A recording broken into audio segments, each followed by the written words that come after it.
Everyone, please stand for the pledge of allegiance. I pledge allegiance to the flag of the United States of America and to the republic for which it stands, one nation, under God, indivisible, with liberty and justice for all.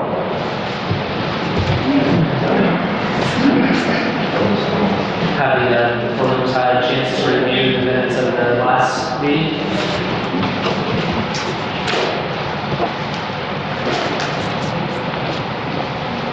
Any additions or corrections? Motion to approve. I'll make a motion to approve the minutes. Kathy made a motion to approve. Is there a second? I'll second. Brooke seconded. All in favor? Opposed? Motion carried. Approval of claims and payroll is presented. Any questions on claims and payroll for Gina? No. Motion to approve. I'll make a motion to approve claims and payroll. Eric made a motion to approve. Is there a second? I'll second. Kathy seconded. All in favor? Opposed? Motion carried.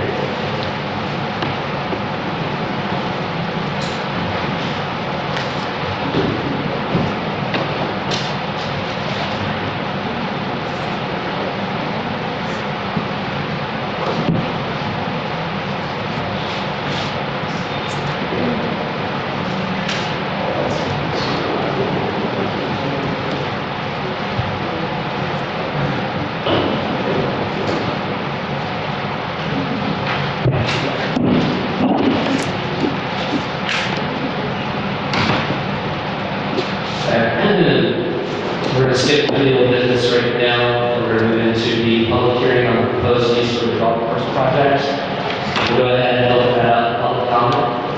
For the public comment, we just want to remind everyone that I want you to try to limit your comments or questions to 2 to 3 minutes at the most. Be respectful when other people are speaking, and please identify yourself when coming to the podium, say your name and where you live.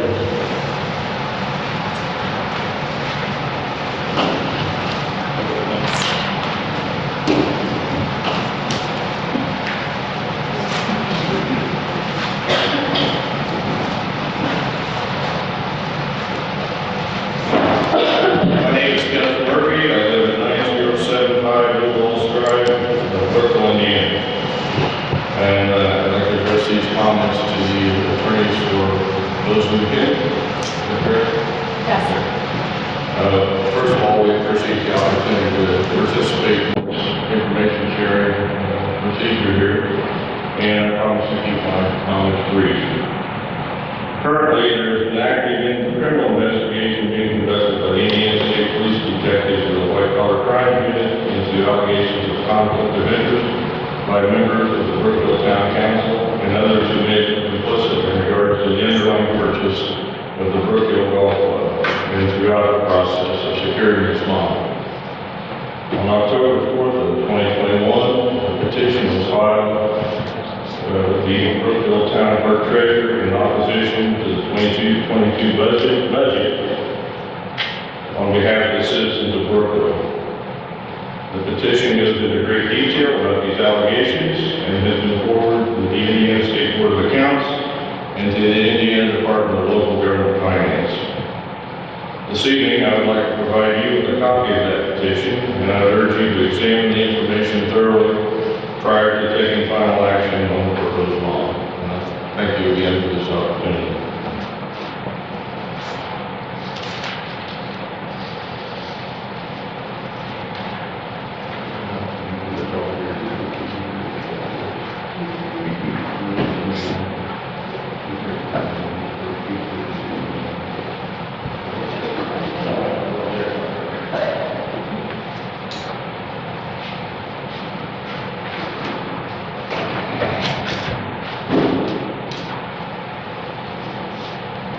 Please stand.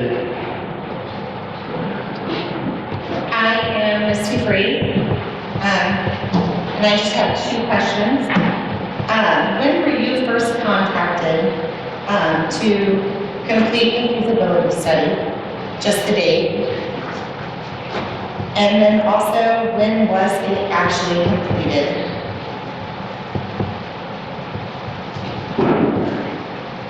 address that further? Sure. That's fine. There it was. My name is Brenda DeVries, and I'm an attorney with both McKinney and Evans. And the feasibility study is an ongoing process, and that relates to the annexation. And the public hearing tonight relates to the golf course project and to the municipal facilities building. So there will be, at later dates, public hearings and other public informational sessions scheduled relating to the annexation. So the feasibility study definitely relates to that and does not have any bearing on what the public hearing is for tonight for the golf course and municipal facilities projects. Okay, thank you. You're welcome.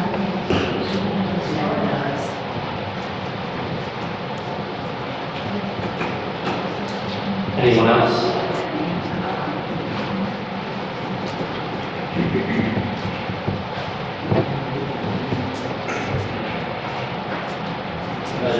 Derek Holt. So there are, from what we heard from the last one, there are 2 payments of $160,000, correct, for the bond payments? Let's let Derek get through all his questions and comments first. So go ahead and ask your questions, Derek, then we'll see if they would like to respond. All right, well, I'm just wondering why, because it's budgeted for $160,000 and that was 1 payment. I'm just wondering why the 2 lease payments equal $160 and what the other bond payment is for. What is the extra $600,000 going to go for? And do we have a list of improvements? Do we have an anticipated interest rate on the bond? And is it still correct with, according to the purchase agreement, that they can keep it as a golf course or as a green space for 10 years? But this bond is for 22 years. At any point, are these bonds callable, or are we stuck with it for 22 years?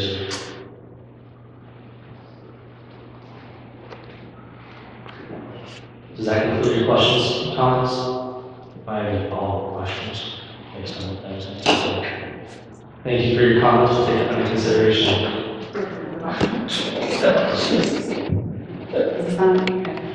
Good evening, I'm Adam with Baker Tilly. The estimated annual bond payments for this project are approximately $130,000 annually. Let's see where you're looking, the estimated interest rate, it doesn't get set until the bonds are issued or sold, but the estimated is around 2.42%. And yes, the bonds will be callable due to the interest of potential bond purchasers. It can't be callable too soon, but it's a 10-year call date is about the market average. So it would have a 10-year call feature when you could refinance or refund or pay off the bonds. Did I answer all your questions? Do we know what the difference in amounts is for the purchase of the golf course, the Zimmer Building, and what the extra $600,000 is going to go for? Do we have a list? We'll get into that when we get into the DOT process. It's a separate process, a separate public hearing.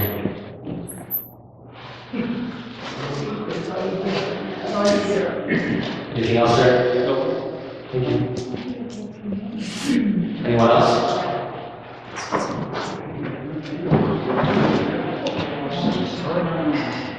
You trapped yourself. There's nowhere else to put the camera. Hi, I'm Bridget Hayes. I just had a question, really for Curtis, or maybe both of you. So at the last meeting, I asked if maybe it wasn't the last meeting, but I asked if the golf course purchase was contingent on annexation, or whether you had to annex within a certain period of time, and you said no. And then I read the purchase agreement, and it says something about having to annex within 2 years, and if you don't, something happens. Can someone please explain why the initial answer was no, but I think it's yes now? Can you confirm or deny that? Can you look into that? I don't have the purchasing agreement in front of me, Bridget, but it's the purchase is not contingent on annexation happening. The language in there was that, it was a reversionary type of language. I wish I had it in front of me, Bridget. But the sale can go through without the annexation. The annexation is not, the process hasn't even started yet. So, without having it in front of me, I can't remember exactly what the language is. I know what you're talking about. I'm happy to talk to you about that. So what happens, it said something about annexation in 2 years. So do you have any idea what might happen if the annexation doesn't go through in 2 years? What happens to the golf course? It says, I mean, I can try to pull it up here, but I don't have it handy. So, I can come back to you when I pull it up here, if other people have comments. Brenda, do you know what? Yeah. So I don't have the purchase agreement in front of me, but generally, a town can exercise powers within 4 miles of its corporate boundaries, and the golf course is located within 4 miles. So even if they purchase the golf, if the council decides to move forward with the purchase of the golf course, even if it's never annexed, they are within their statutory rights to be able to own and operate that golf course, regardless of the annexation goes through or not. And can you tell us any work product that has been produced in support of the annexation of Reservoir Road with your company so far? Sure, one of my law partners is taking the lead on the annexation process with the town, and he is not here tonight, but I know that they've discussed the feasibility study, and I think that has been started, but I'm not sure of the exact status of that document. It is not finished, it is ongoing. And like I said earlier, the public hearings tonight are just over the lease process and the purchase of the golf course, and later about the municipal facilities project.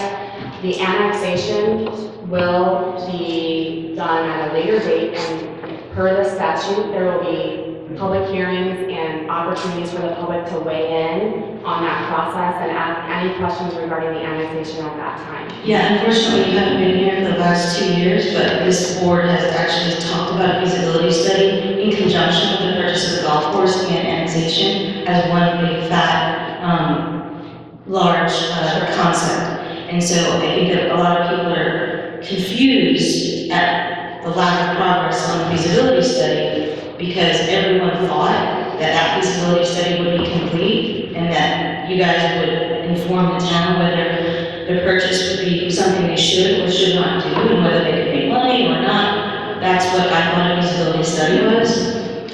I read your the agreement that they signed with you, and it says that they want you to do a fiscal plan, which is different from a feasibility study. So could you maybe explain to us what the difference is and what you guys are actually doing? Because this is the first time I've heard you're doing an actual feasibility study on an annexation. I don't understand that concept. Like, can you Steve, I'm the point of contact on that. I mean, Brenda has worked with us on the lease bonds, the real bonds on this, but she's not worked on annexation stuff. Correct. Unfortunately, I have to ask it together because you guys have talked about the feasibility study of the annexation for the past 2 years. And everybody's very confused, citizen-wise, whether... We've now passed your 2 to 3 minute limit. We have 2 other people.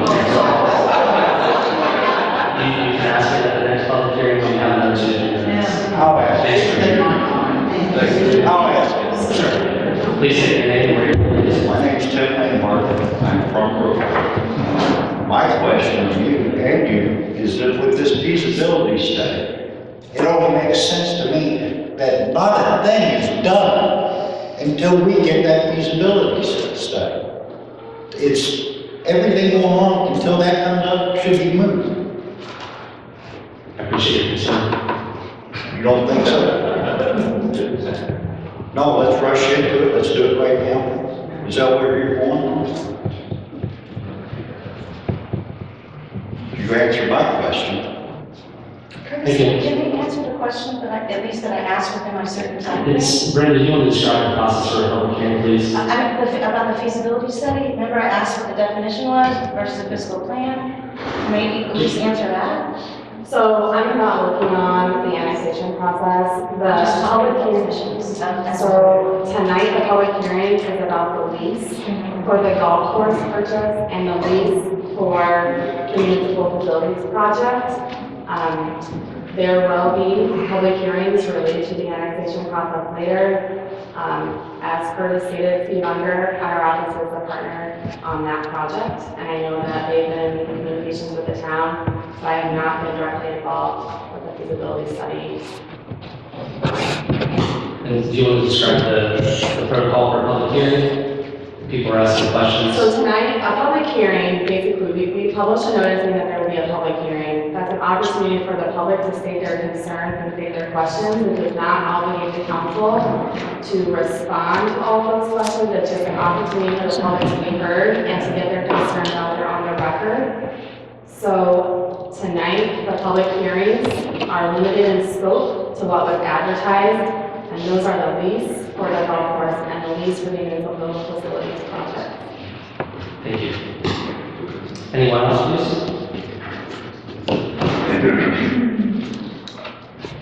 I just had a couple of questions. At a later meeting, or earlier meeting, I'm sorry, a number was thrown out about the revenue for the golf course of $400,000.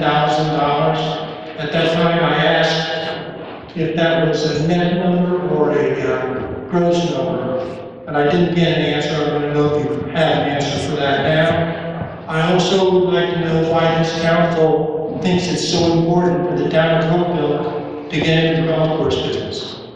I don't think any of you know what it takes to run a golf course. You have no idea what the revenue is going to be, and it's going to be a huge burden on the town of Brookfield to do a bond for $1 million. We're going to pay for it, and the majority of the people in this room don't want it.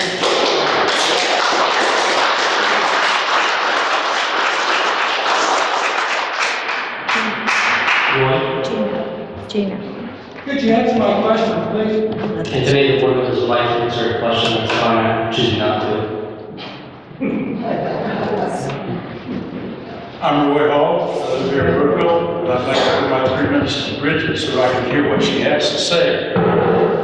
Bridget, would you like to use voice? Are we just talking about the golf course, or are we talking about both? Because you announced just the golf course and she This announced. public hearing is, we have 2 separate public hearings, we have 3 separate public hearings, which are multiple. This public hearing that we are talking about is the lease financing of the golf course project.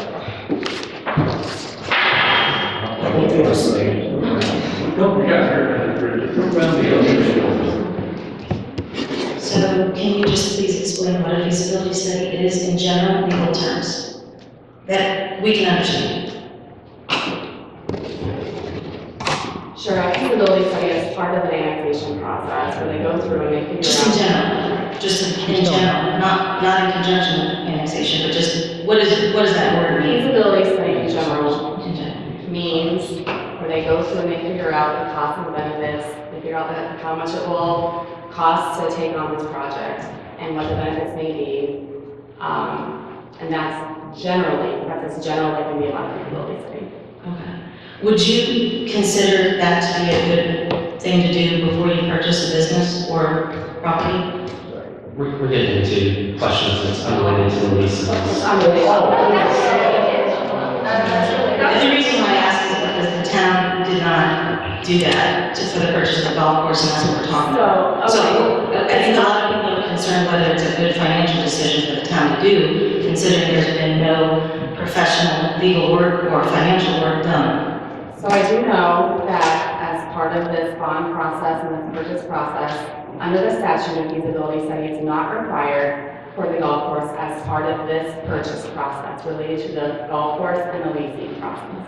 They have engaged Baker Tilly, they have run, different projections, and they have schedules, and they are able to talk about the costs and the impact that it might have on the town.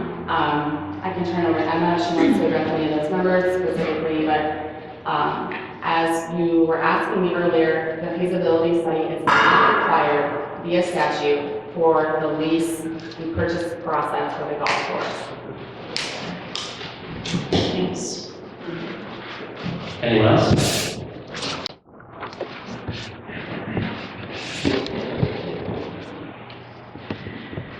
My name is Stephanie Murray, and I just have a comment, and I'm going to read it. to be on the safe side. The reason that we are here tonight and watch videos during the week is because we are all affected, whether we're in the town of Brookville or the county. We feel, Curtis, that you are what is clogging the communication for all of us. You have spoken and do double speak, and we've seen it on video. We've been able, it's proven on video. A lot of it is about annexation, but even tonight, when it's about the golf course, the questions that the taxpayers are asking you, we feel should be answered. If you were elected to represent the town of Brookville, then the town of Brookville deserves to know exactly what you're doing with the taxes of the town of Brookville. You have been the reason that questions cannot be answered, or how particular questions can be answered. And you have even asked when our town attorney has been asked a question, you have asked her not to answer the question. We haven't chosen to be against you. We do not, it's not that we dislike you or we hate you or we want you to fail. We just want answers. We just want transparency. That is all we've asked, and that is why that we've been disappointed in this entire board, is because we feel, as the taxpayers, even though I don't live in town, I pay taxes in town, even though we don't know how all this is panning out, and we're interested in the answers. We've had none, and tonight we found out that the feasibility study has absolutely nothing to do with the golf course. And for more than 2 years, we have all been under the assumption that it was. So we're all sitting here kind of reevaluating just about everything that has been told to us. Are we reevaluating everything that has been said? Because we can't believe anything that's been said. I just don't understand. I'm sure my 2 minutes or 3 minutes or whatever is up. Appreciate your concerns. Thank you. Anyone else, please? Do I have to go up to the podium if I speak loud? That's fine. Okay, I live on Franklin. I can't get up and down. My heart does not pump right. Okay. How is it? What was your name? Laura Crockett. I live on Franklin and 11. How is it a town council that is representing the town people can just have something so vast and then not be voted on by the town people? And the town council just take over when you guys are what, about 9 people? And we are, look at us. It makes no sense. You're not making sense. And you're double talking yourself continuously. Meaning that you're saying one thing, but you're doing another. And we are totally confused. And we feel like our rights have been violated as town people, taxpayers of this city. Now I'll shut up. Thank you. Anyone else, please?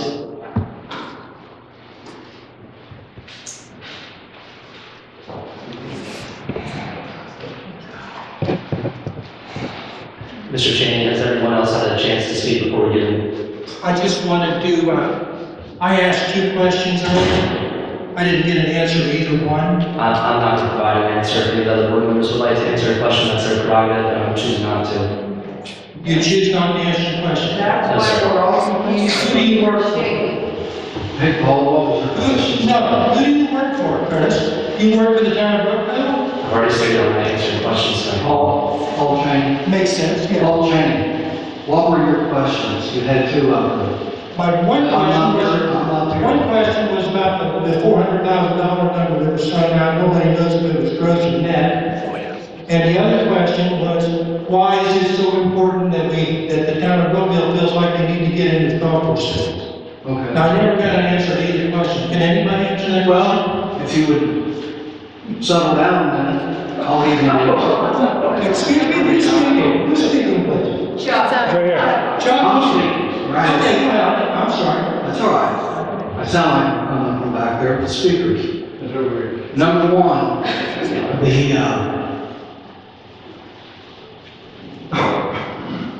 the reason of the $400,000 question was answered last meeting. Evidently you weren't here, you didn't read about it on Facebook. Well, what was the answer? 400,000 gross. Okay. The reason the town feels that we need a golf course is we went through this before. The town wants 177 acres of green space.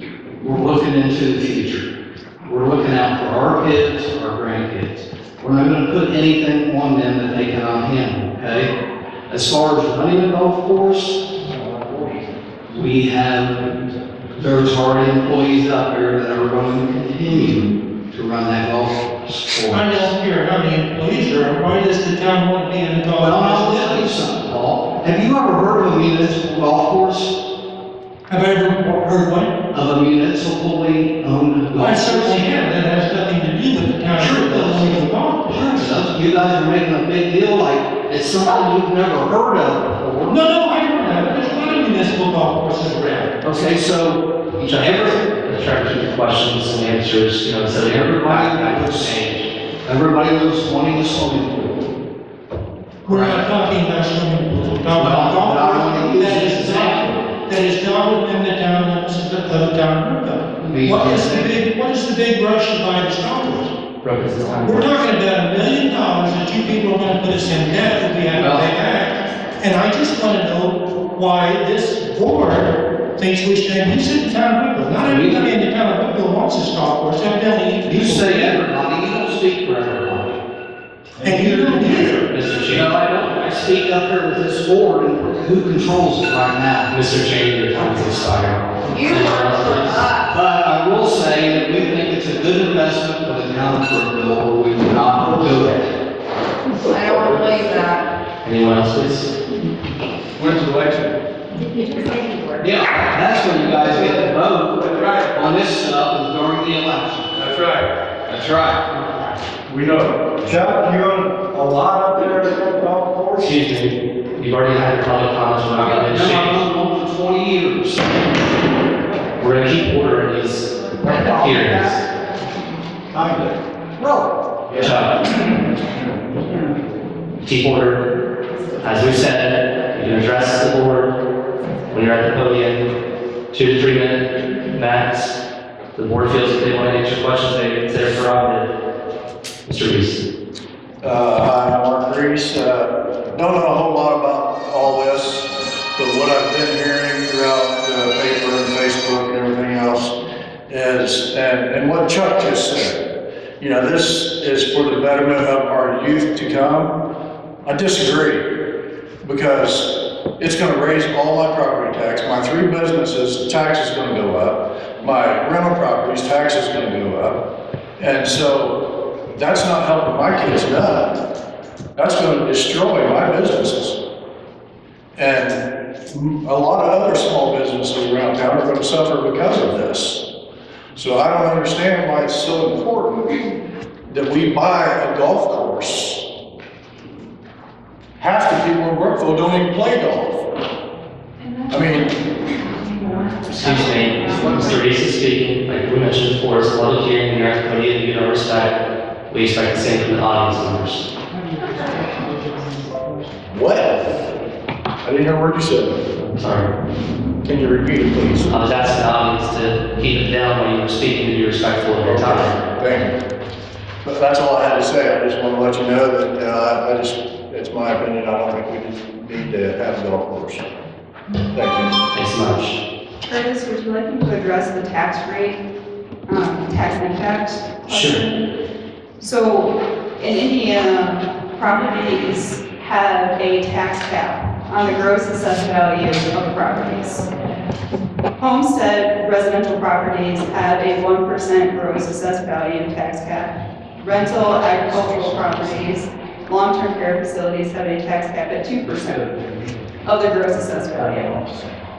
Businesses, industrial properties have a tax cap of 3% of the gross assessed value. Brookville Town Taxing District's tax rate is about $2.50, a little bit over that. Because of the current tax rate, any rental properties or any properties that fall within the 2% cap will not see a tax increase due to this bond issue. Properties that are commercial will not see a full tax rate impact because the tax rate is currently $2.50. The tax rate cap is at the $3 mark. Homestead properties, currently properties that have a gross assessed value of just over $126,000 are already at the tax cap. So homes that have an assessed value over that will not see a tax rate impact because of this bond issue. May I ask a question? We need to get through. When you do the levy, Ma'am, would that be a ma'am. tax increase, ma'am? Ma'am, we need to get through everyone's public comment before doing repeats. So anyone else have any comments, feel free to come up to the podium before we get to repeat questions. I'm Carla Hacker and I live up on the hill. So you're saying that the homesteaders here in Brookfield are capped out? 1% of the gross assessed value is the tax cap on residential properties for the homestead. And they're already there, pretty much? If your property is over 126,000, then you're currently already at. your Okay, tax so cap. in other words, everything that Curtis and the board is spending is gonna come up the hill when they annex and we get to pay for it all. That's what you meant by the burden of the tax is gonna fall up on the hill, right? Right, Curtis? I'm asking you a question. Once again, Paul, statement, I'm not answering questions tonight. Oh, from me, I got it. So we can address the board, but you don't have to answer them. Also, can I ask you a question? No, I'm going to you. When does your billing come out? Do you get paid at the end of everything you do, or do you get paid monthly, quarterly? When does all that come out? When does the town pay you? Don't look to Curtis, I'm asking you. Brandon, you want to take that? Sure, all of us are up here, we have contracts with the town. Those are not necessarily public records, so. Oh, I see. feel like Okay. I should answer that. Everybody else is supposed to pay for that one, right? Right. Anyone else?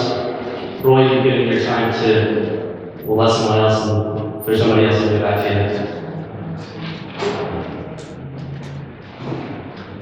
Any other public comment?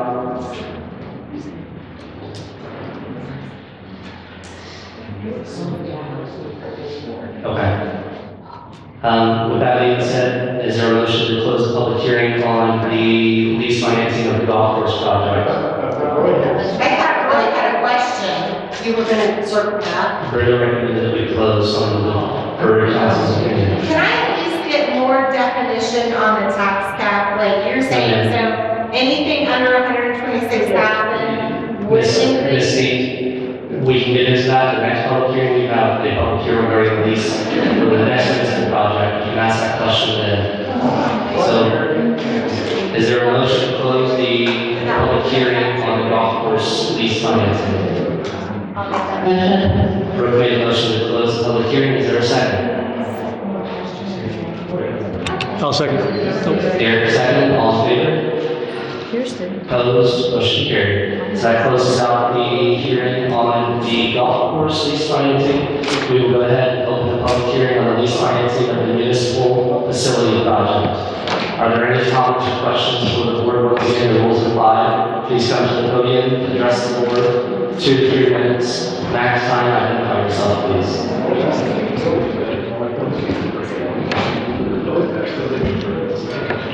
So I appreciate being able to talk about the municipal building for the first time.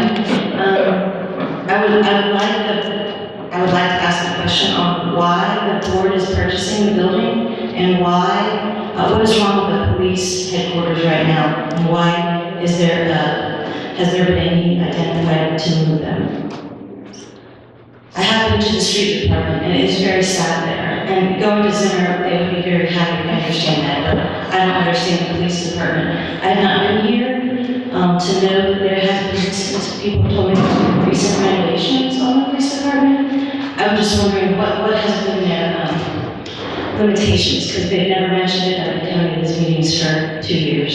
No one's mentioned the bad conditions of the police department. So if you could please explain that. The police department is in really bad condition. Mike, do you want to talk about any of the issues with the police department? So the police department is pretty rough. And Could you?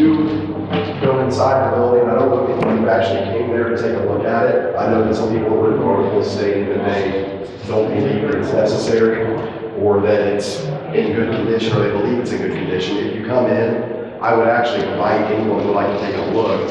You can be shown the public areas and you can see that the walls are actually crumbling. The upstairs is falling apart. It's gonna end up coming down on top of itself almost. There's no interview rooms. It's a rough condition. There really is. There's mold. There's a lot of things that are wrong with that department. Now, how long have you been in that building? Personally, me working there, I've No, been 5 years. I couldn't tell you prior. Does anyone know? Since 2008. 2008. So has the town not devoted any money to maintain the building in terms of just regular maintenance, renovations, maintenance at all over the past 12, 13 years? I know there's been steps taken and there's been things done to actually try to preserve the building, but this is an old building. It's not really, in my opinion, meant to be a police department. It's just not. I know there's been essentially, I think, housing inside that building. It's kind of chopped together. I've seen things that have been done to try to preserve it, but again, older building. You know, not really what I believe it could be used for best. Yes. So does the board doesn't want to answer the question? Your 2 to 3 minutes are up. The board wants to answer the question, feel free. So your question is simply why would you do that?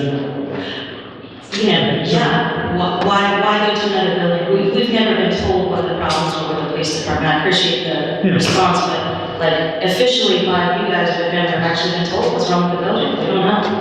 I think it's just simply an opportunity to move the department into a much better, improved facility for our police department, who does a great job. Anyone else regarding the lease financing of the municipal facility?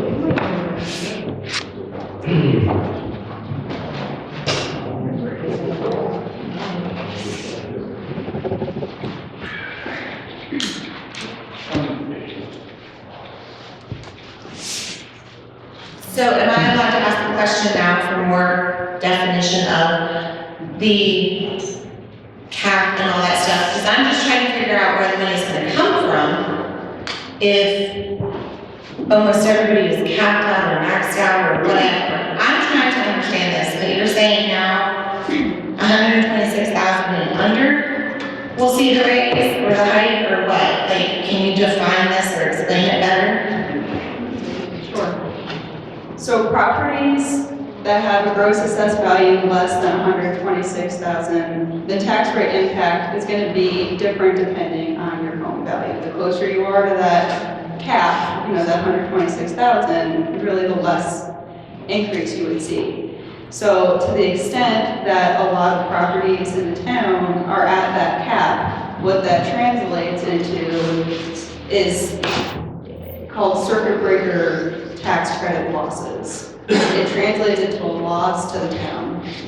And so that loss, which we provided the estimate to the town, would come out of their other funds. So they would, if they don't see an increase in, say, their general fund, they would have to pay for that difference from their existing budget and their general fund. So the town would have increased losses due to those tax caps. Okay, so, yeah, okay, that's all I need, thank you. Anyone else?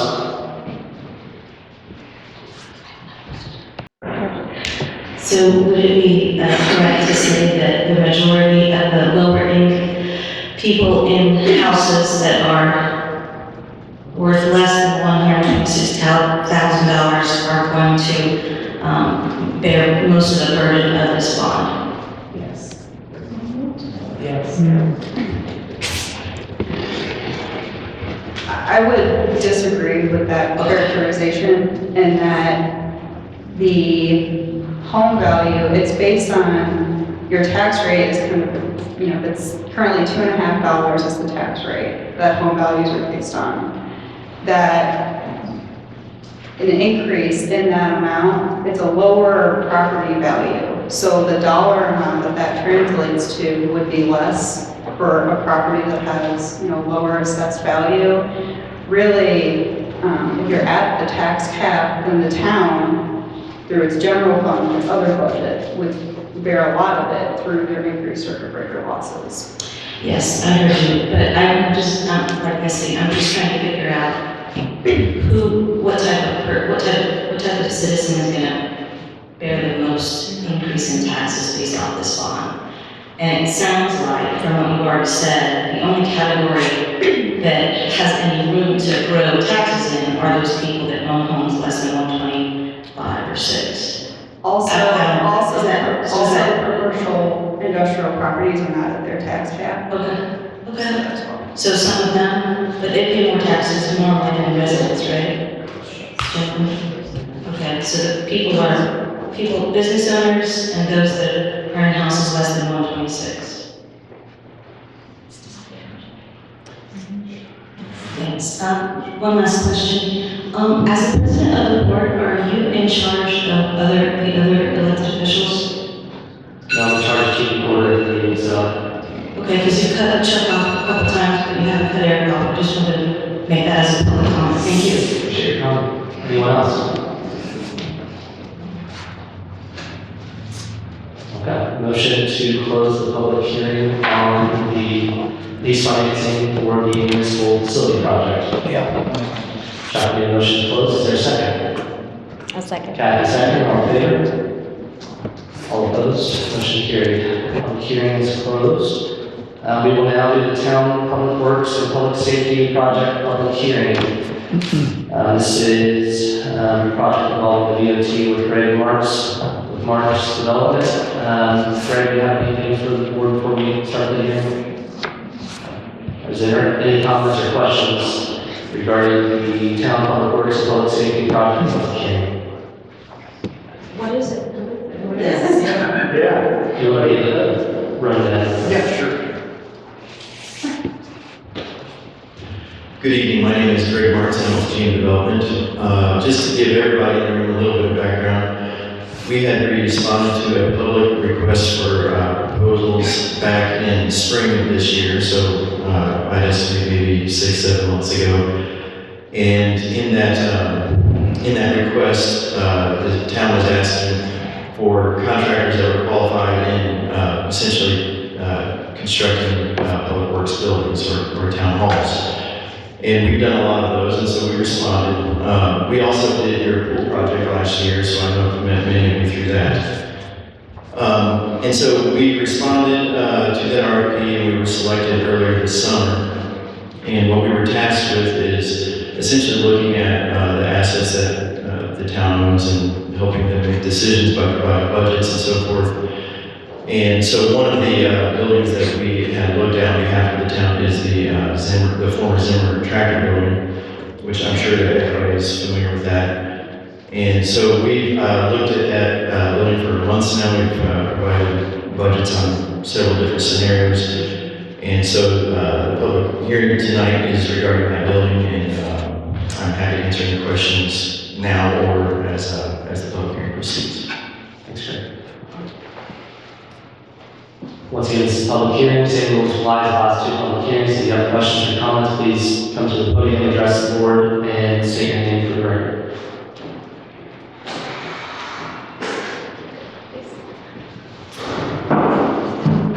You first, Bridget.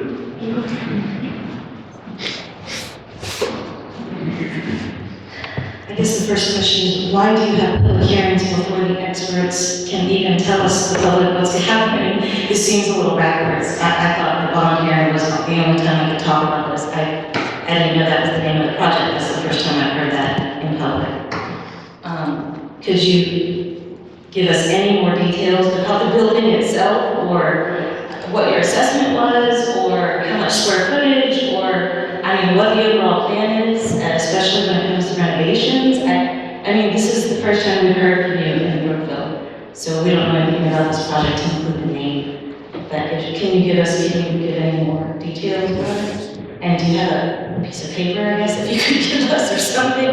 Like, we've never heard about this. Thanks. Yeah, I'm sure you probably know the building. If you remember, it was a former retail center for tractors. It was, and so the name Zimmer is coming because that was the former business that was located there. And what I think is the best part about that building is it's actually two buildings. You may not notice that there's a second building in the back. So if you're looking from the front, the back, and to the left, that building, what recommendation we've made is that could be used for a new public works facility, which I know that some folks have already commented on the condition of the current one.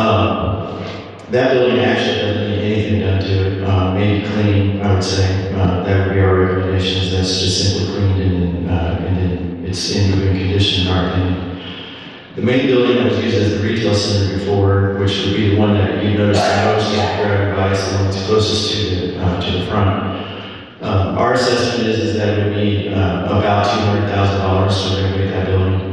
The purchase price is $600,000. So again, I think that some folks have asked about an $800,000 budget and what that's coming from. The majority of that is the purchase price, and then our recommendation is that approximately $200,000 renovation happen to the building up front, again with very little needed in the back. From a structural standpoint, both buildings are in outstanding structural condition, so the renovation would be purely cosmetic, essentially just to make it able to be used and moved into. Thanks, Greg. How much did you estimate the renovation? 200,000. 200. Okay, so 6 plus 2 is 800,000. It's the whole project. Okay. And that's for the street department, the police department, and possibly the waterworks. Not the waterworks. Or I'm sorry, what did you call it?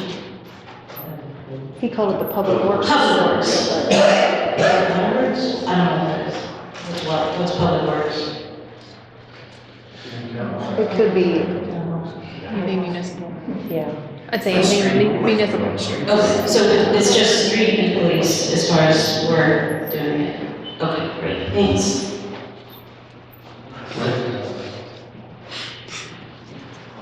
Is that already purchased?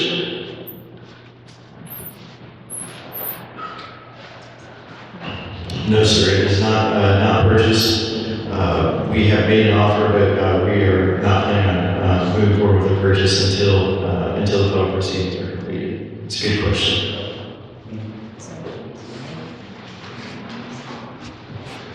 Any other questions?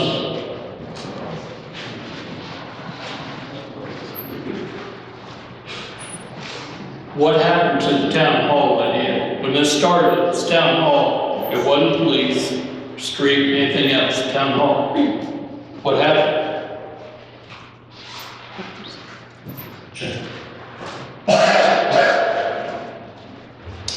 We actually have budgets that are even still good today, I would say, for also having town hall in that building. And in my opinion, I think there's plenty of room for that to happen. Our estimates for including town hall would have added somewhere, depending on how far you wanted to take it, I would say somewhere between $400,000 to even up to $1 million more expense. And so the $200,000 would make the building usable for the police, and I would estimate somewhere between an additional $400,000 to $1 million would make it usable for a town hall. Again, that could happen in the future, but right now that is not what's being budgeted or requested. Anyone else, please?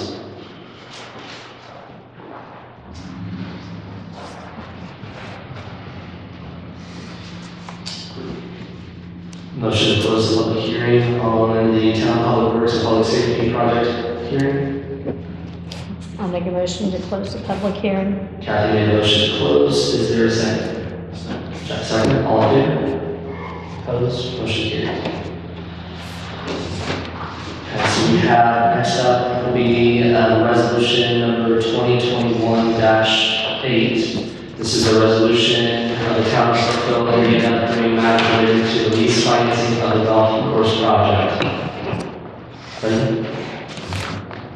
Sure, this is a short resolution in front of the council for consideration tonight. And basically it just states that there has been a public hearing on the proposed lease relating to the golf course.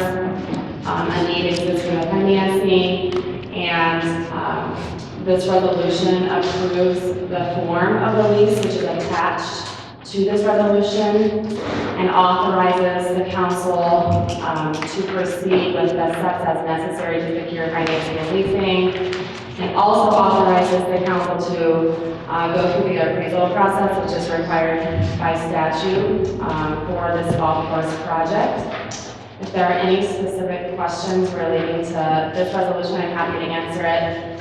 The second resolution in front of you is essentially the same, but just relating to the municipal facility project. Any questions for Brenda regarding resolution number 2021-8? Is there a dollar amount on these? So that is included in the form of lease, and the lease is attached to this resolution. So if you have questions about the specific numbers, I can pass this over to Emma.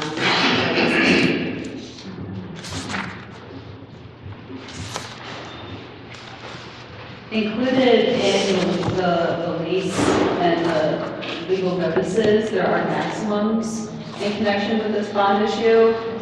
For the estimated amount combined between the two projects, the estimated annual lease rental payment is about $130,000.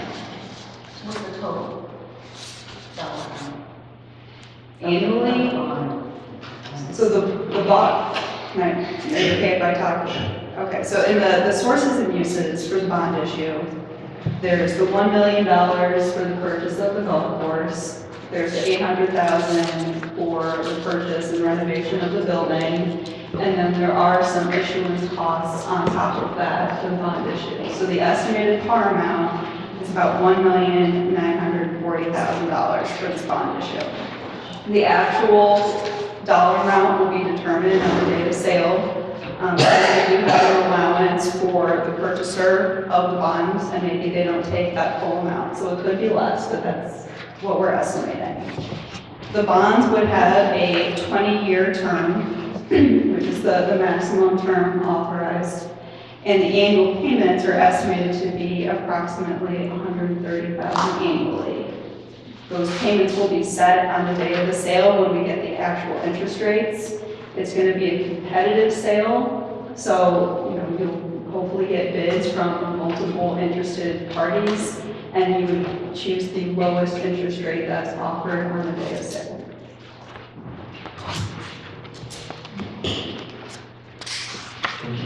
Any questions from the board? Is there a motion regarding resolution number 2021-8?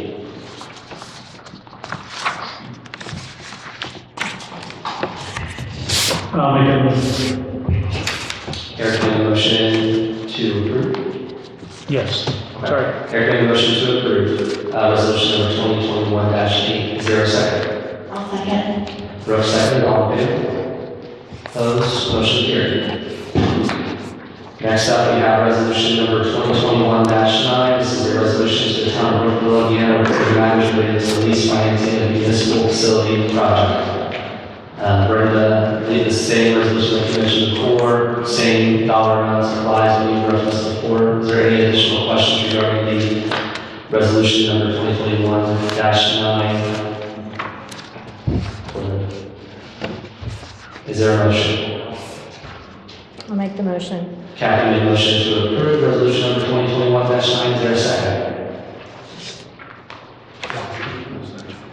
Chuck made the motion, the second of the motion. All in favor? Opposed? Motion carried.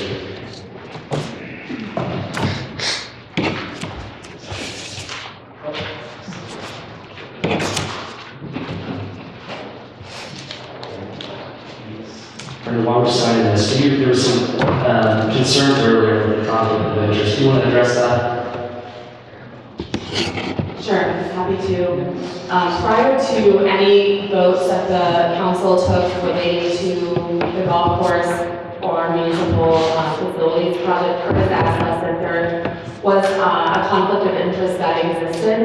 And we reviewed the statute and concluded that there is no conflict of interest that exists.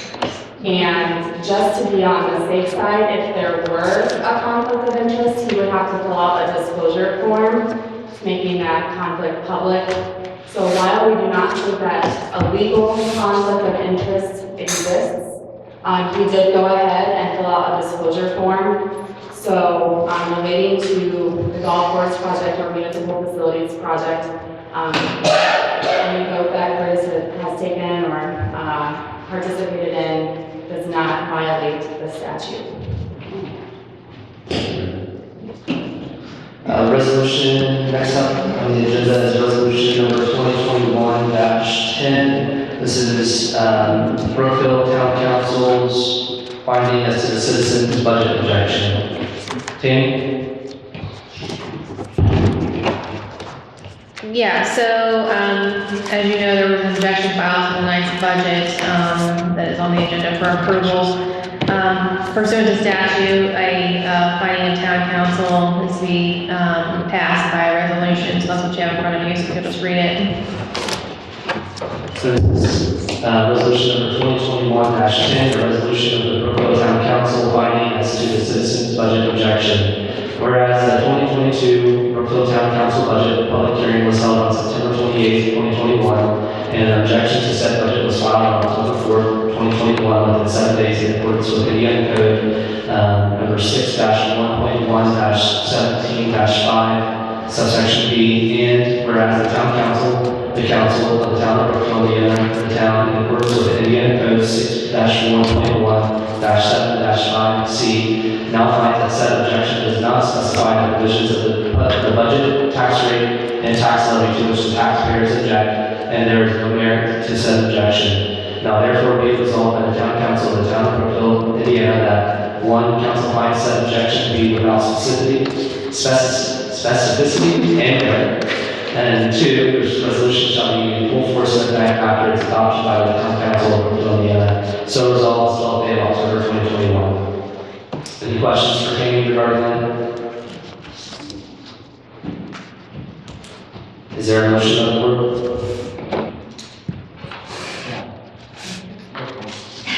I'll make a motion to approve resolution 2021-10. Broke the motion to approve, is there a second? Chuck second, all in favor? Opposed, motion carries. Number 5, 2022 budget adoption ordinance number 2021-22. This is an ordinance resolution for appropriation of taxes. Gina, anything on this? No, if you want to just read the proposed amounts, that way they know. What was advertised in the Form 3 is carried over to that document. So So the casino room adopted budget is 11,000, rainy day 50,000, general 2,353,674, debt service 160,000, local income tax 100,000, local road street 20,000, motor vehicle highway 192,650, cubic cap improvements 10,000, cubic cap development 10,000. Total adopted budget is $2,907,324. Any discussion? Who's that? Richard? She must have a belt. You okay? This is a public hearing. Oh, I can't ask the question about the budget? During the public comment, you can. Is there any questions from the board members?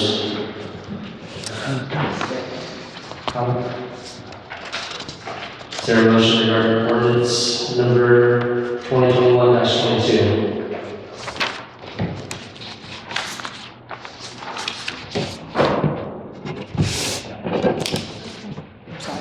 Motion to approve. Oh, I make a motion to approve. Kathy made a motion to approve. Is there a second? I'll second. Eric second. All in favor? Opposed? Motion carried. And then, board members, when you sign this, there will be a box to check aye, nay, or abstain.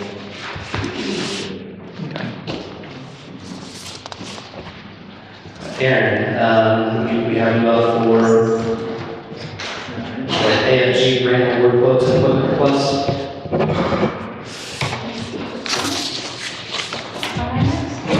Public comments at the very end.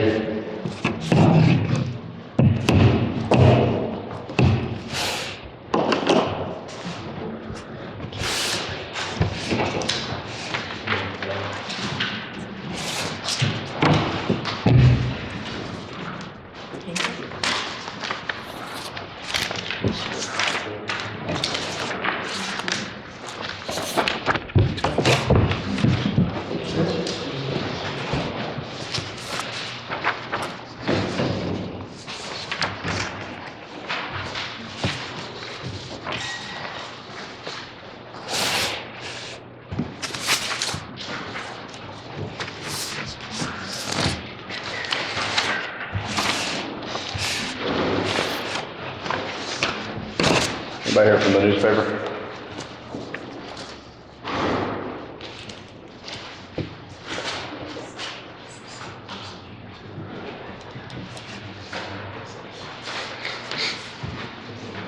Bridget, is the Observer stuff?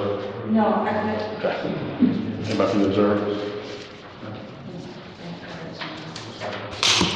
All right.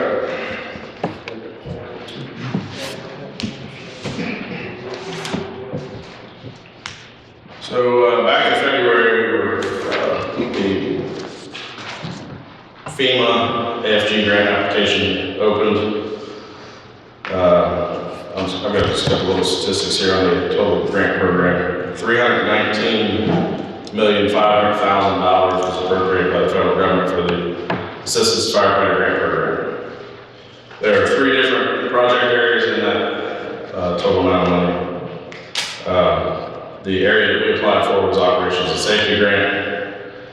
Of that, there were 1,894 total awards given.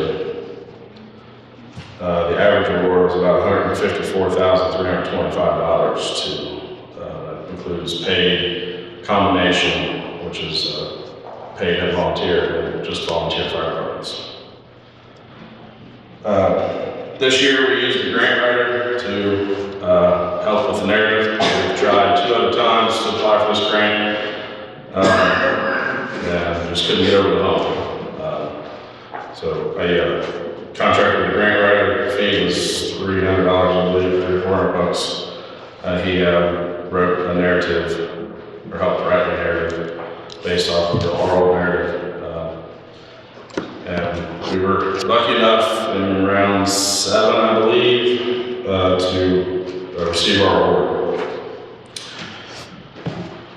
Our total grant award was for $182,850. That was for New SCBA's, which are the airbags that firemen wear on their backs to go into burning buildings. A new cascade system, which is a compressor and air filling station to fill the bottles that we wear on our backs. And 2 RIT packs. Those are packs that we carry into the building to go rescue our own firefighters should they have a problem inside of the building and need additional air. So with that grant, the match was 5% of the total grant. So the local match was $8,707.14. So we were the federal share of that project was $174,142.86. It will allow us to buy 16 SCBA's, 37 bottles, which gives us 21 spares. And each firefighter will have their own mask, so you don't have to share masks like we used to back in the good old days. 1 cascade system, and 2 RIT packs. RIT packs each are $5,000. Cascade system total project is $50,929. And the SCBA's all total is $123,381 of that grant. Each one of those SCBA's, just the backpack without the bottle or the mask, is $4,758.80. That's just the basic model. That doesn't include any bells and whistles. So with this project, what I'm asking for tonight is, if you look there at the top,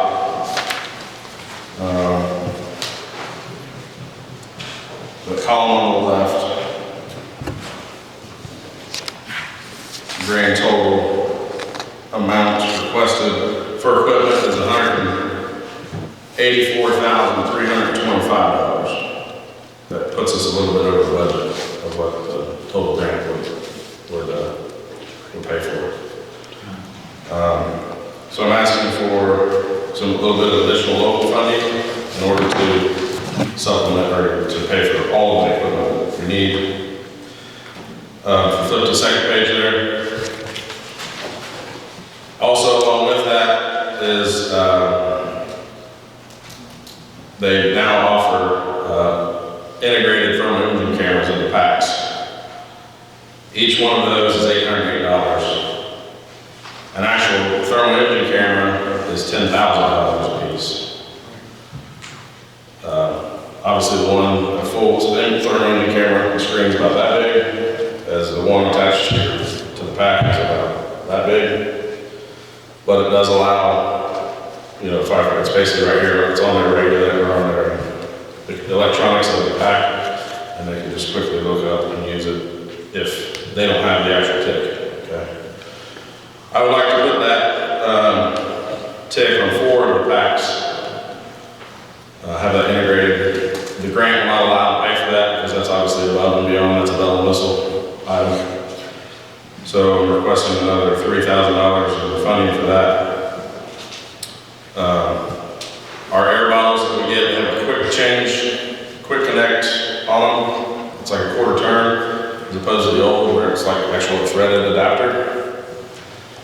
I need some adapters to allow our airbag, our bottles to be used with our lifting airbags. So there's $731 there. And then there's 10 APR adapters and P100 cartridges, 10 of those to go with that. Obviously, with the COVID crisis that the country's facing, that APRs were at a premium. We had a few full self-contained APRs,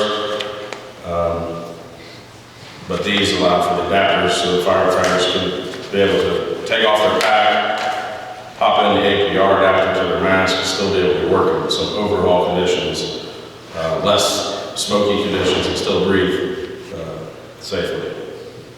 So the total request for grant overruns requested requested there is $5,783.34.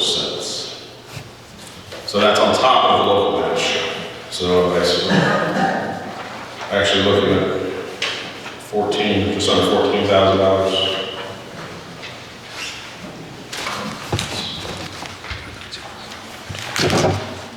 Any other questions?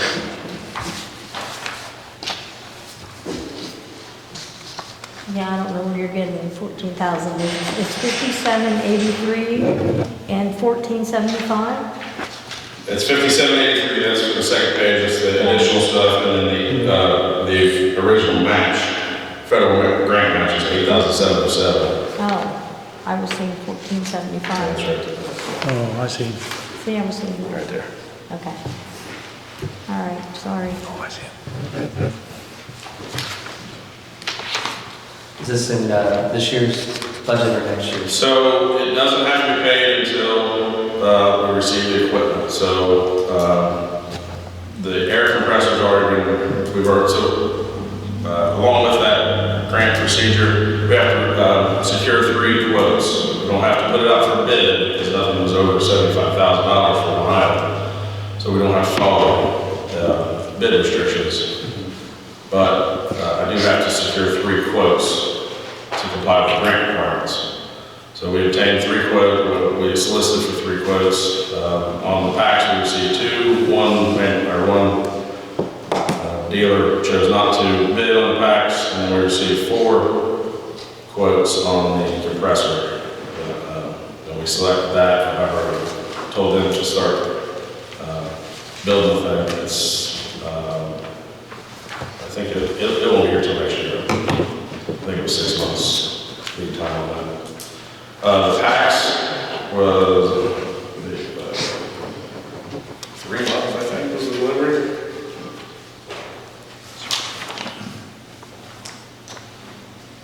Gina, what's the shape of the public safety fund?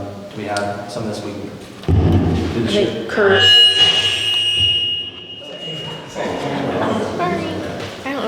Currently, there's still remaining over 10,000 in there, so if we don't receive that by the end of the year, if you could get invoices, we technically could encumber that for 2022. If we had invoices. We could encumber if we had invoices, but we could have a bill. You could have them. Prior to, if you wanted to pay for it or have it this year, yes. We could have invoices which would allow her to encumber it and then pay it in 22. Remind me again on the budget for next year, how much did we appropriate, do you remember? Out of public safety? For the match, did we appropriate any of it? I thought it was just roped into public safety is where I put it. Okay.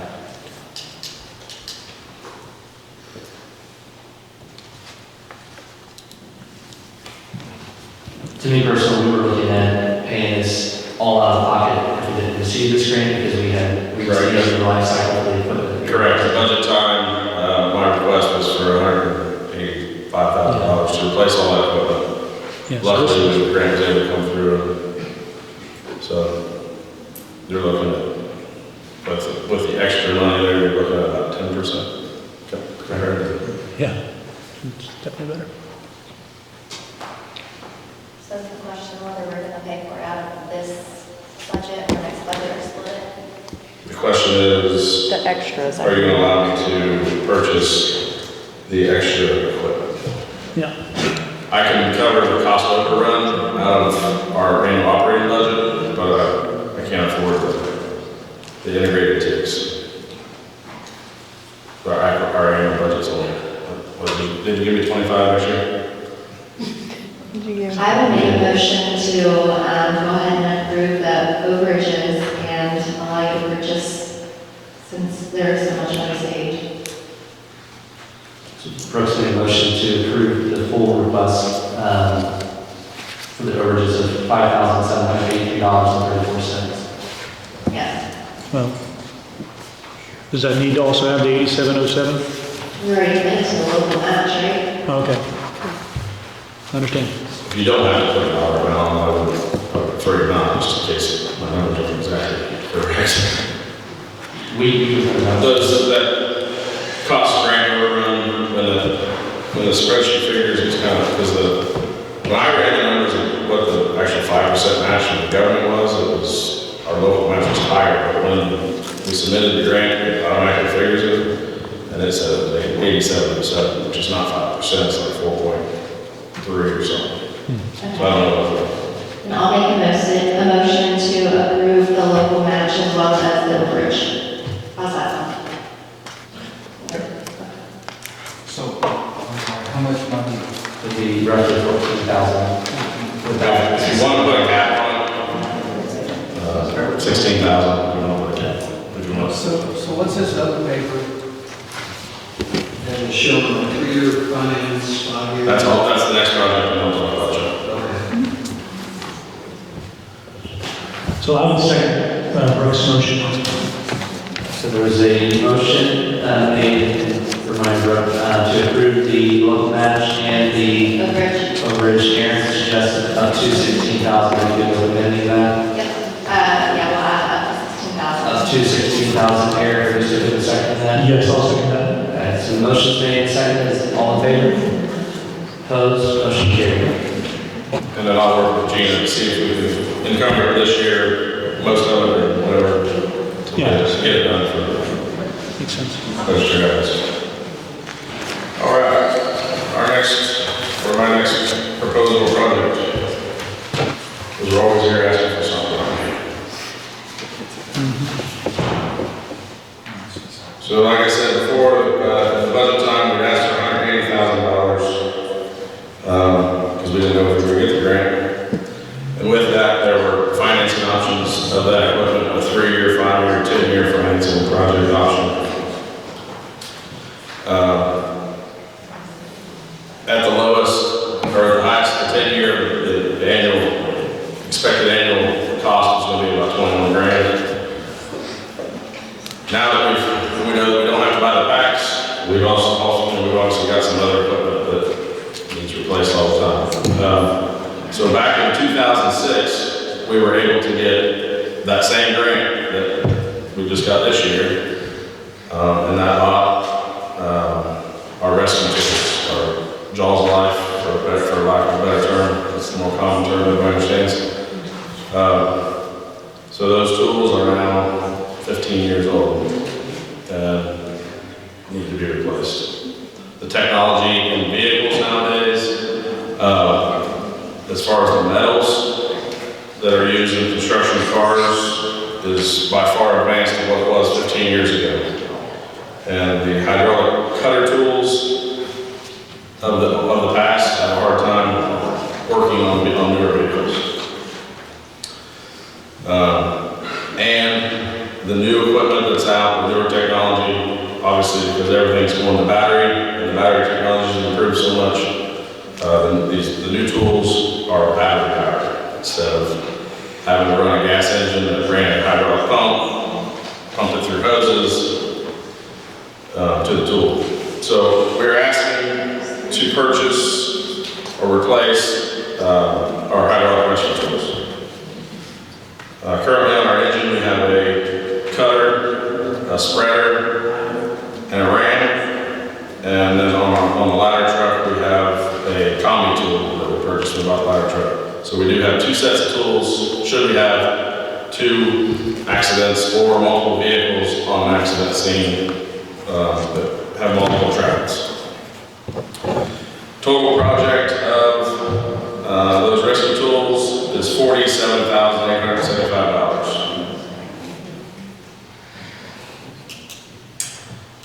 There will be some trade-in value on our tools. I don't know what that is yet until the guys, they're actually coming out tomorrow for the demo on the tools, the new tools.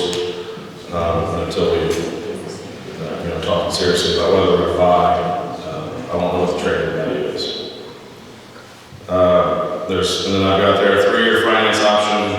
It's basically $17,000 a year, and a 5-year finance option of $11,000 a year. I figured that at 4%. Obviously, government financing is always cheaper than that, but it's just a ballpark number. So my request is that we would be able to either purchased the amount of funds for next year. Could have been budgeted for that financing that project for the PACs, or if we have money this year, we would be able to go ahead over. So we saved that money from the air packs is what you're saying. We no longer have to budget for that, so you would like to reappropriate the money to file as hydraulic. Correct. I just want to add a point of clarification that we did not budget for the air packs. We did not? No, because we received notes for the grant ahead of time. Okay. So it's not budgeted for. So it's not in the budget? Correct. Right. Cut me. I know, I'm sorry. I budgeted. I'll take it. She was gonna say it if I did, right? As long as she didn't give it to the police department.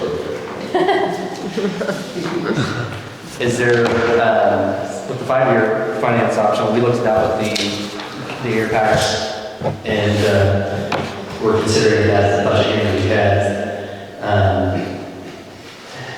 We did bump your guys' operation expense budget up by about 5,000. We also added some painting and some things back in there, roughly 7,000. Right. Since it's not budgeted for in the 2022 year, is there any room to kind of fit that in the budget, and then we can? Into the 25,000? Right. Like, would it be possible for, if we said yes, we would agree to this, we'll budget for this in the current years to potentially, for you guys to cover one in the first year, which would be like covering one tool out of the 5 before that you requested, and then we'll cover the other 3, and we'll pay for that in the following years?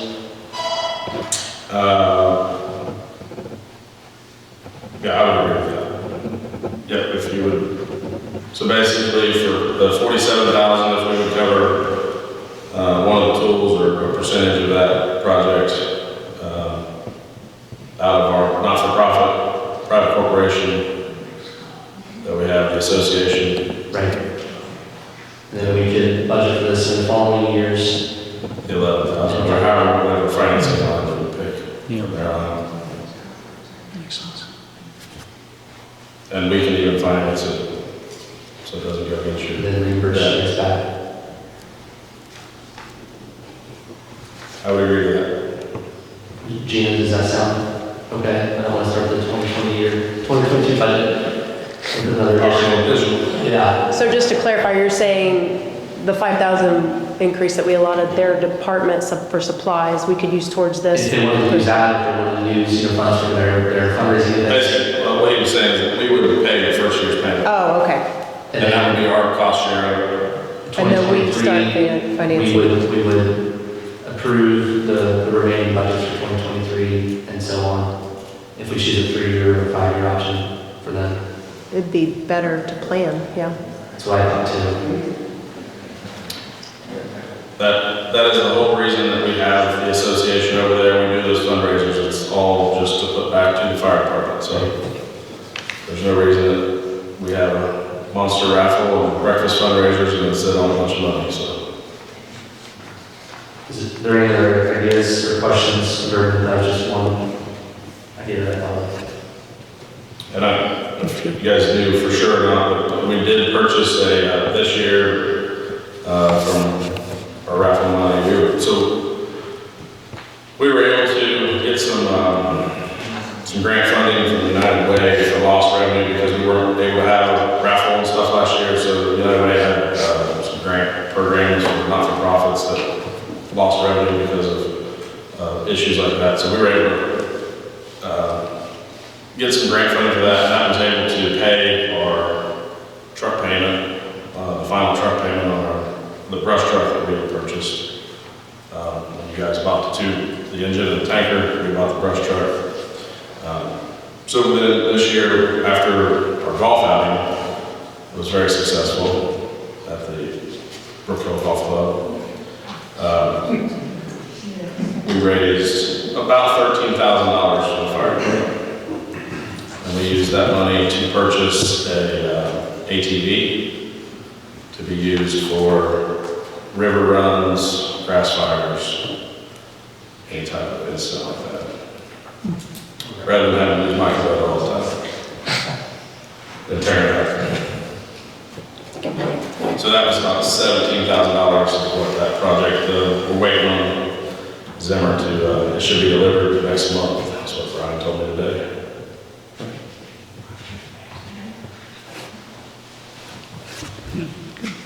Do you just need, do you want to get the financing terms kind of locked in with your guys' group and then see what the trading values are and Yeah. come back? So yeah, if I can just get a firm nod, handshake, gentleman's agreement, or if you want to make a motion that we will, if we'll go along with if we agree to do the cost share, if you will agree to purchase or fund the rest of the project, that would be sufficient, and then we can get everything ironed out before the November meeting, probably.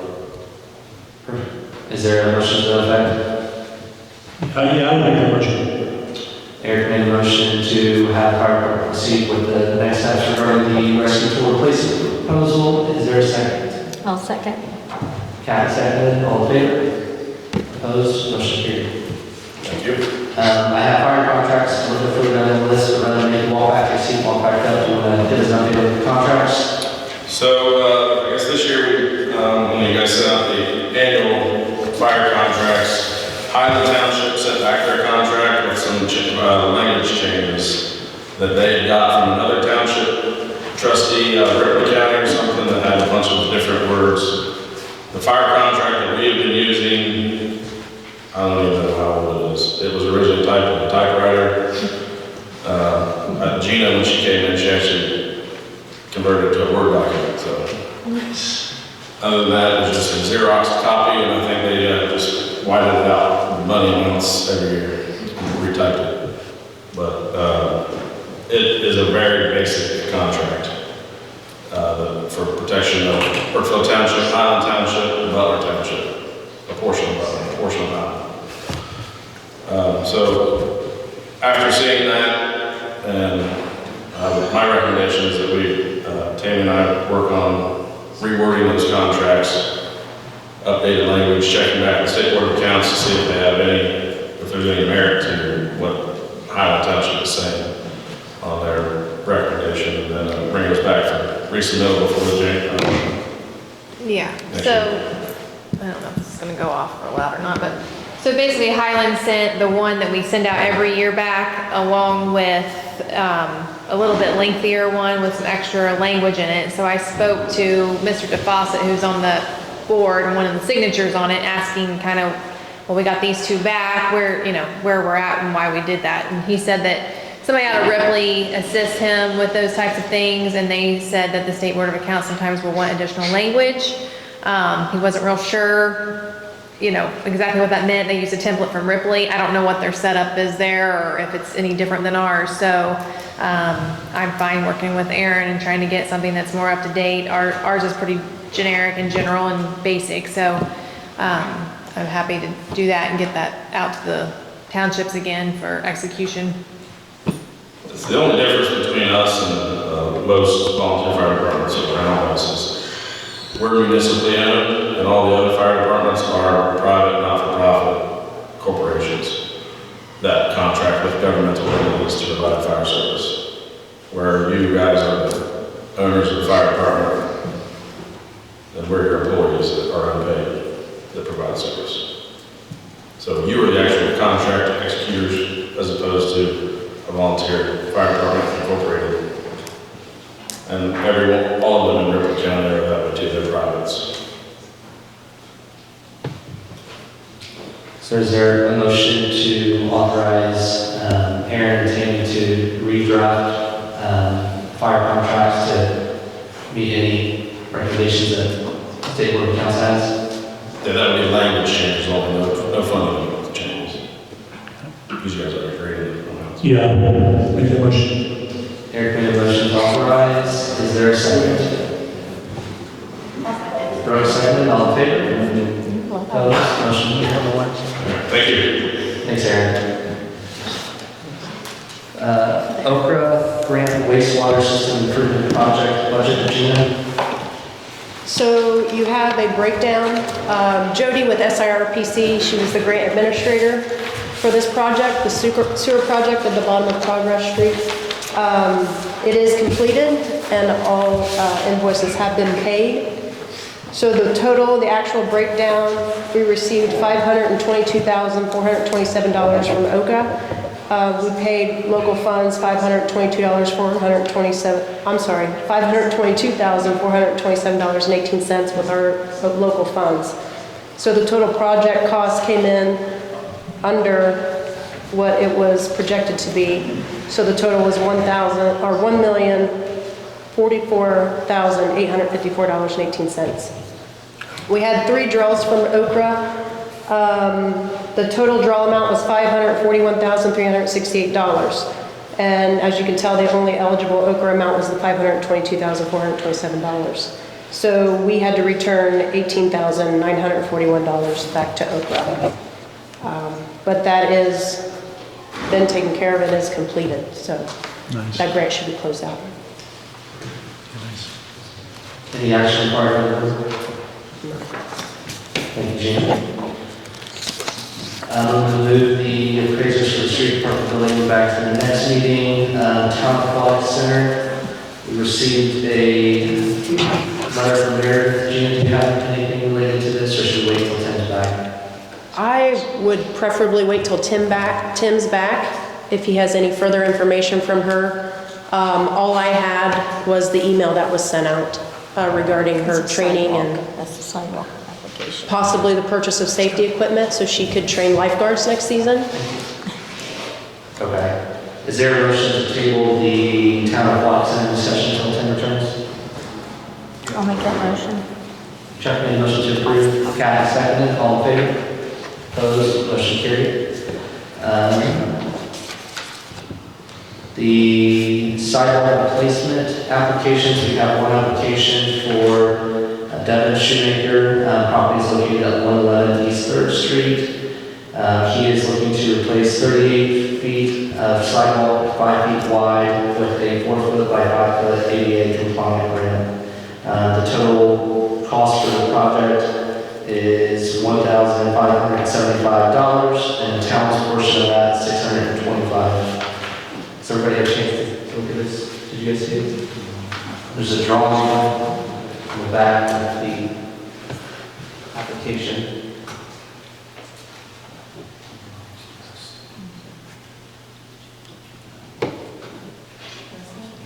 I think you guys saw it. Yeah, we saw it. We saw it. And the contractor is my brother, and Devin is a former client of mine. Is there a motion to approve the town share of the project at $625?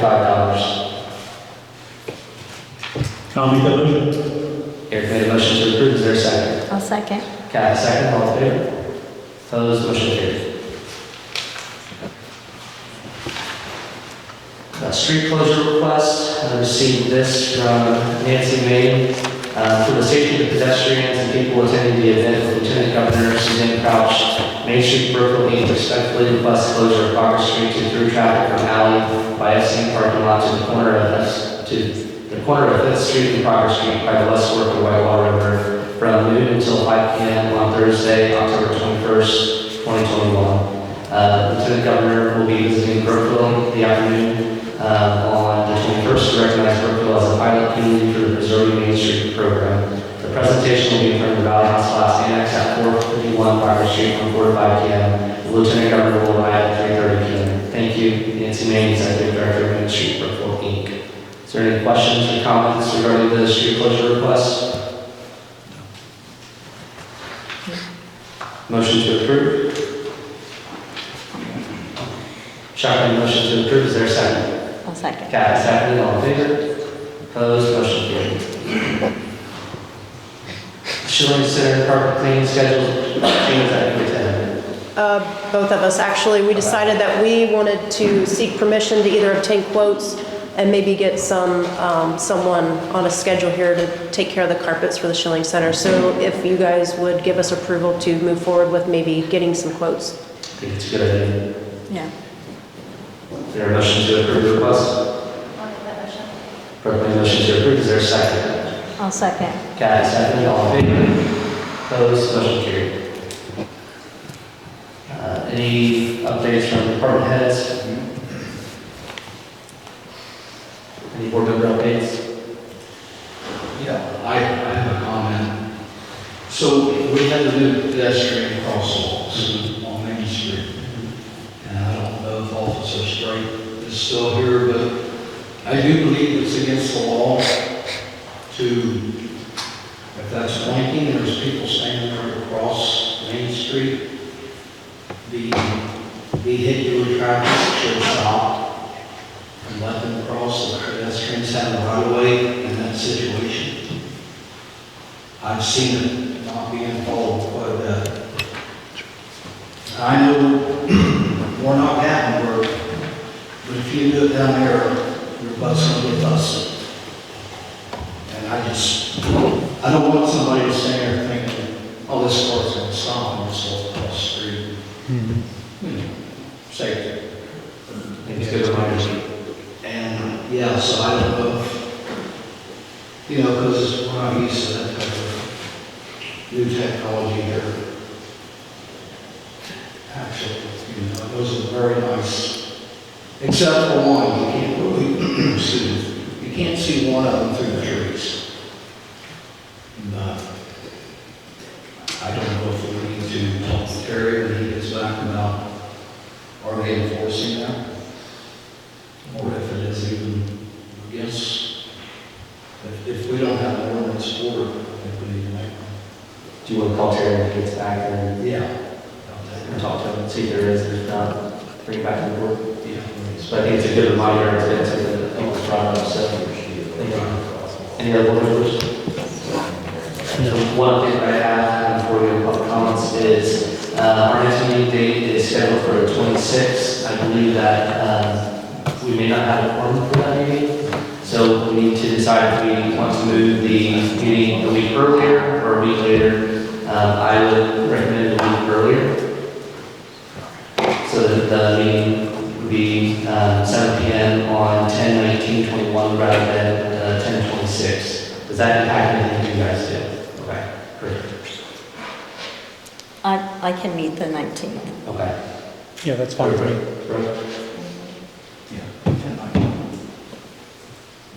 Sounds good to me. Is that what we're? 10/19. Yeah, before. Is there a motion to cancel our meeting on the 26th and move it to October 19th? October 19th, 2021 at 7 p.m. here at the Shilling Center. I'll make, Brooke made a motion. I'll second. Kathy seconded. All in favor? Opposed? Motion carried. Public comments. I do have one quick question for Tammy. So the trash contract is coming up, and they were advertising for that for the October 26th meeting, SIRPC was. Okay. So should I just email her and ask her how that may impact, or if it does, or if we can follow it up with the next November meeting? Yeah, see if it can be fall. I don't know if they would be on schedule to do early. They won't, because I So, think she yeah. advertised for that. They have to be turned in by the 26th, by 4 p.m., so it would have to. Find out if not, we can call a special session. Okay. And maybe, or we have two people to be here, and the one on Zoom is still compliant with. As long as you can see and hear them. Right. So Okay. that we can have three to vote on a specific contract, and just Okay. see. I'll email her tomorrow. Okay. Bridget. I just wanted to, I just wanted to make sure I knew about the dollar amount for all the bonds. The budget that I had, that you guys had that special meeting, it has 3 different entries for bonds. And I just wanted to make sure I knew how much we owe, how much Brookfield owes. Because I know the sewer bond is still, we're still paying on that until 2026, right? It's 87,000. And then the pool bond and then this bond. The pool's not a bond. Is it considered a bond? I'm sorry, I meant debt. Okay, To yeah. ditch. I just meant Sorry. I just meant debt. So the sewer debt is still ongoing until 2026, that's 87,000, right? Yes. Okay. And then the pool is, Well, I'd have to look at the amortization schedule to give you an honest answer on that. so. well, your budget says the loan interest is 55,000 and the loan principal is 77,000. The sewer bond is not on the Form 1. Are you? No, I said the pool. Oh, I thought you said the sewer bond. The sewer you said was 87. I'll have to look. Yeah, and then the pool on Form 1 says 55,000 for interest and 77,000 for principal. Yes. We've got this going on. Martin.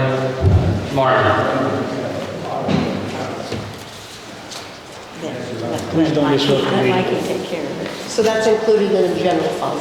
Yes. Yes. So, so that's like 130,000 for the pool every year? Well, it changes year. Yeah, well, okay, next year. And then, I want to make sure this new, almost $2 million bond, that's in here too? That's of the debt service. That's what they're doing all the hearings and stuff. That'll be the lease rental bond payment. So that's on the general as well? No, that's the debt service. So on the Form 3 that was advertised? The Form, It's the listed. Form 1 that you, yeah. I'm just trying to figure out that, yeah, okay, I remember that one. There's a line item that says debt service, that one. That's the one. That's this one? Yeah. So all that together is 130 plus, let's say 90 and another 130, right? So that's 6, 5, okay, so like 250,000 in debts? 350. Okay, good, thank you, 350, right? I just wanted to ask, okay, so I'm sorry, I don't remember your name. That's a lot of debt to me. Is there a certain amount of debt that you usually suggest that towns keep or not keep, or a certain amount they should stay under based off of their overall budget? And are we close to that?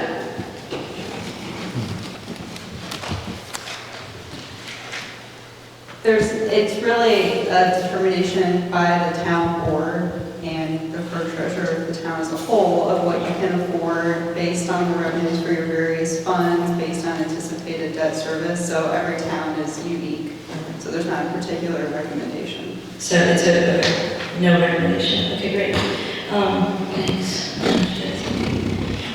So the budget that you guys just passed, does it include a 20% raise for Chief Mitchell? It's estimated, but they won't finalize any salaries until the salary ordinance is presented. So the same for the 15% increase in salary for the assistant chief? For all employees. Okay. $2 increase in pool guards. When we do the budget, this is an estimate. Right. So at the salary ordinance time, at the end of the year, that's when they'll determine the actual salaries. So does the budget include 2-3 more police cars for the town? Yes, that was. There is a line on the budget. The chief pool, right? It is, but She it's was not. at the budget hearing, she heard the budget request. I'm not gonna rehash every request they did. We sat through an hour and a half of meetings with the department heads where they presented what they need. The town board has voted on that. I don't think it's worthwhile tonight to go through line item by line item, asking for $2, et cetera. I'm just asking about the 3 or 4 Still, that you guys that's discussed. going to do it. And then is the town going to have a code enforcement officer from the fire chief? That has not come before the board yet, so again, that's estimated. So it's in the budget, but it's not approved yet? Okay, thank you. And the last thing is the Ready contract. I was just wondering, you submitted that as the town board, We set rules earlier, and you're familiar with those. If you have questions, 4 p.m. before the board meeting. That's the rules that we've had. Public comments regarding the business that we have accepted. Questions outside of that, you're well aware of those. We're set at the beginning of the year. I'm sorry, what? You're asking about the Ready. I don't see your name on the agenda. I didn't see any questions that you had asked prior. You know the rules that this board has set. You answer questions from the public on Facebook. I think it's a little ridiculous that you don't That's me on answer. Facebook. If I choose to do that on Facebook, I do. The board has set rules and order. It's and just a that's simple question question, you submitted this on behalf of the board, of the town of Brookville, right? Did you not hear my response earlier? But you didn't discuss it in a public meeting. It wasn't a board project. It says Curtis Board, town board president submitted That's it. my title. Got it, but that means you submitted it on behalf of the entire town board, which you did not discuss in a public meeting. No, it doesn't. This is a board that discusses a computer for 20 minutes. But you don't discuss a multi-million-dollar project as a group. Any other public I don't think it's right. These other board members deserve better. I'm reading to you. Any other public comments? The town deserves better. If you have comments, please come to the podium, address it. Identify yourself, please. You know who I am, my name's Dusty. Right. Don't cut me off. When do you all come up for election so we can vote this corruption out? Right. You can submit your questions in writing, 4 p.m. Yeah, you got it, that's all I need to know, thank you.